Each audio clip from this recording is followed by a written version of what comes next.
नमस्कार दोस्तों, स्वागत है एसटीजी न्यूज के चैनल में। आज मैं बात करने वाला हूं बीटीएस स्टाफ नर्स का आरक्षण के नियम क्या है, बीटीएस स्टाफ नर्स का रिजल्ट का अपडेट की भी बात करेंगे। नमस्कार दोस्तों, स्वागत है एसटीजी न्यूज के चैनल में। मेरा नाम रमेश कुमार है। हाँ, एक चीज और कहना चाहूंगा कि अभी तक इस चैनल को आपने सब्सक्राइब नहीं किया तो सब्सक्राइब कर लीजिए और बेल आइकन को जरूर प्रेस कर लीजिएगा। इसी तरह से हमारी नई अपडेट सबसे पहले आपके पास पहुंचते रहे।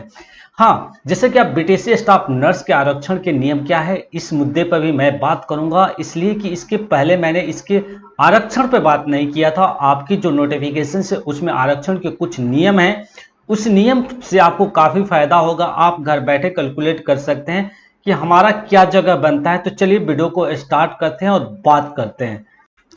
जैसा कि आप देख सकते हैं, आरक्षण में लिखा है कि ऑनलाइन आवेदन इनिंग में कॉलम के आरक्षण के दावा करने के लिए आरक्षण का लाभ नहीं मिलेगा। जैसा कि आप देख सकते हैं, पहला पॉइंट है ऑनलाइन आवेदन के इनिंग कॉलम में आरक्षण का दावा नहीं करने पर आरक्षण का लाभ नहीं मिलेगा। ये नोटिफिकेशन आप डाउनलोड कर सकते हैं। मैं आपको बीटीएससी के साइट से ही डाउनलोड करके, जैसा कि आप देख सकते हैं कि मैं वहीं से डाउनलोड किया हूं, जो पीडीएफ आपने पढ़ा था।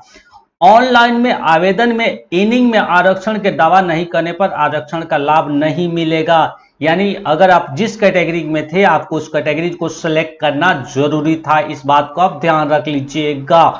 अगर किसी ने जनरल में सिलेक्ट कर लिया है और था बीसी में, तो इसके अकॉर्डिंग, इस रूल के अकॉर्डिंग जो आरक्षण के दावा किया जा रहा है उनको एज ए जनरल ही माना जाएगा, जैसा कि आप देख सकते हैं। सेकंड बात करते हैं, जाति के आधार पर आरक्षण का लाभ उन्हीं उम्मीदवार को मिलेगा जिनके पास अस्थायी निवास बिहार राज्य का है।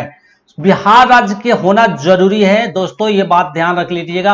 अर्थात जो बिहार के मूल निवासी हैं, बिहार राज्य से बाहर के निवासी अभ्यर्थियों के लिए आरक्षण का लाभ दे नहीं होगा। ऑनलाइन आवेदन में भरा गया अस्थायी पता ही आरक्षण का प्रयोजन के लिए अस्थायी निवास का अनुमान होगा। जैसा कि जो आपने अस्थायी पता भरा होगा वही होगा। जो भी बाहर के लोग हैं, जो बिहार से बाहर के लोग हैं, उनको सभी को जनरल में काउंट किया जाएगा। इस बात को आप ध्यान रख लीजिएगा।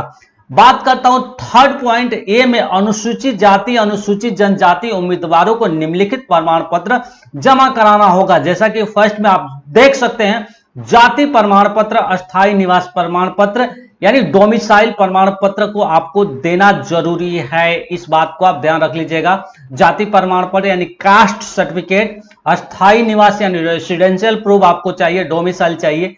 इस चीजों को आप ध्यान से देख लीजिएगा। अब बी पार्ट को हम पढ़ते हैं। पिछड़ी जाति, अत्यंत पिछड़ी जाति के उम्मीदवार को निम्नलिखित प्रमाण पत्र जमा कराना अनिवार्य होगा। पहला, क्रीम लेयर सहित जाति प्रमाण पत्र बिहार सरकार के प्रयोजनार्थक, यानी क्रीम लेयर का जो सर्टिफिकेट है, जाति प्रमाण पत्र आपको बिहार सरकार के प्रयोजन से बनना चाहिए। अगर आपने, ठीक है। अब बात करता हूं बी में, अगर अस्थायी निवास डोमिसाइल प्रमाण पत्र भी चाहिए, जैसे कि आपका मूल निवास कहां पे है, ये प्रमाण पत्र भी चाहिए।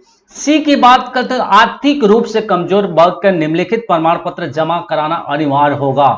परिसंपत्ति प्रमाण पत्र सामान्य प्रशासन विभाग में अधिनियम संख्या 2622 दिनांक 26/2/2019 के आलोक में। बी की बात करें तो अस्थायी निवास यानी डोमिसाइल प्रमाण पत्र होना जरूरी है। उपयोग सभी प्रमाण पत्र के अस्थायी अधिवास अंचल राज्य सरकार द्वारा अधिसूची अंचल अधिकारी के द्वारा निर्गत किया जाना मान्य होगा। यानी अंचल अधिकारी से आपको सिग्नेचर कराना पड़ेगा, ठीक है। इस बात को ध्यान रख लीजिएगा, अंचल अधिकारी से आपको सिग्नेचर कराना जरूरी होगा, तभी उस डॉक्यूमेंट यानी निवास प्रमाण पत्र और जाति प्रमाण पत्र का मान्य होगा।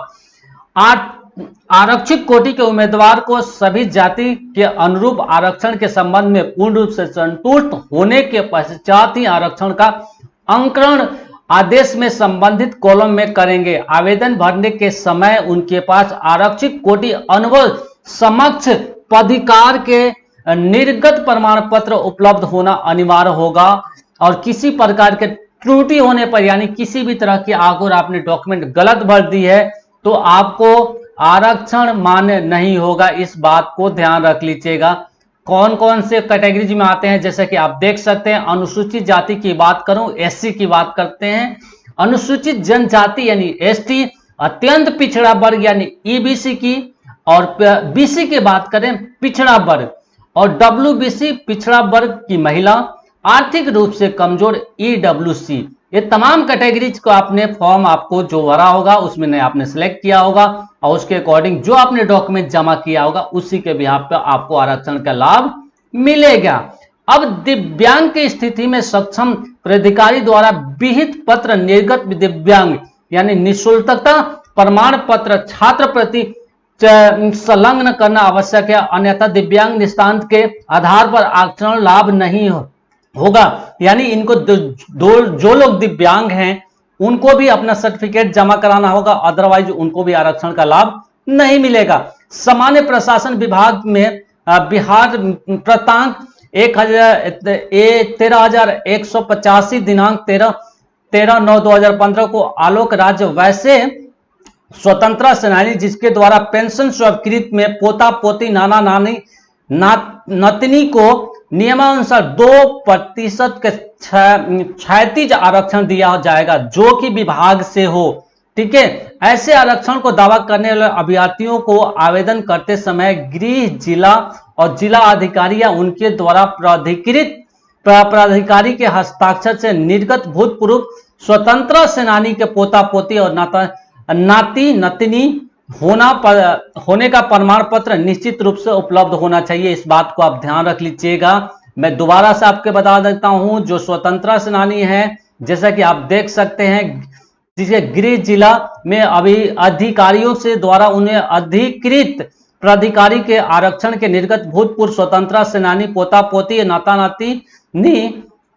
नातनी प्राधिकारी को हस्ताक्षर को जैसा कि आप देखते हैं होने का प्रमाण पत्र निश्चित रूप से उपलब्ध कराना होना चाहिए, अदरवाइज उनको भी 2% जो है नहीं मिलेगा।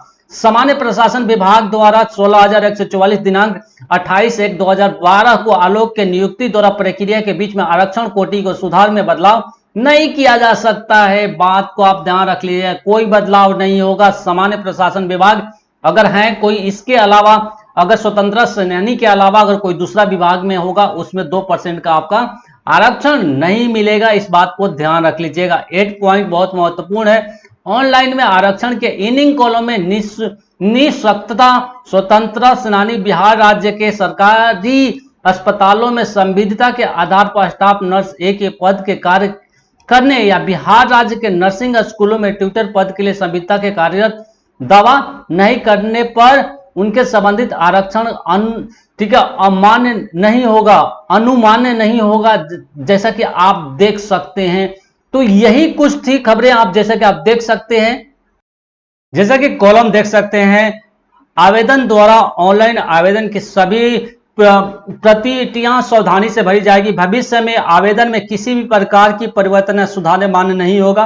किसी भी प्रकार की त्रुटि हेतु उत्तरदायित्व नहीं होगा। कोई भी प्रतिकूल परिणाम हेतु आवेदन स्वयं जिम्मेदार होंगे। जैसे भरने वाला जो जिम्मेदार है, किसी से छोटी मोटी मिस्टेक हो गई है उसको चांस तो दिया जाएगा, लेकिन बहरहाल अगर ऐसा कुछ हो गया विभाग उनको छाट देता है तो आप उसको दावा नहीं भी कर सकते हैं, इसलिए कि आपको साफ साफ इसमें निर्देश दिया हुआ है। तो आज के न्यूज में यही था, बीटीएस स्टाफ नर्स के आरक्षण के नियम क्या है इसके बारे में मैंने बताया। और अपडेट बता दूं आपको कि कब आएगी रिजल्ट, इसके बारे में भी जो अपडेट है मेरा आज भी यही कहना है कि जो 25 से लेकर 30 जून के बीच में आपका रिजल्ट आ जाएगा। इस बात को आप ध्यान रख लीजिए क्योंकि वर्क चल रहा है, बहुत जल्द ही रिजल्ट आने वाला है। आज हम जिस जगह पर खड़े हैं 15 जून है, यानी अप्रॉक्स 10 से 12 दिन के अंदर आपका रिजल्ट आ जाएगा। तो आई होप सभी लोग बेटर होंगे, बी पॉजिटिव सोचिए, इसलिए कि बिहार में बहुत जल्दी रिजल्ट आने वाला है, खासकर बीटीएस स्टाफ नर्स की बात कर रहा हूं। तो चलिए आज की न्यूज में यही था, वक्त हो गया है विदा लेने का। देश दुनिया के तमाम खबरों के लिए बने रहिए एसटीजी न्यूज चैनल के साथ। अगर आप यूट्यूब पर देख रहे हैं तो इस चैनल को सब्सक्राइब कीजिए, अगर आप फेसबुक पर देख रहे हैं तो इस पेज को लाइक कीजिए। धन्यवाद।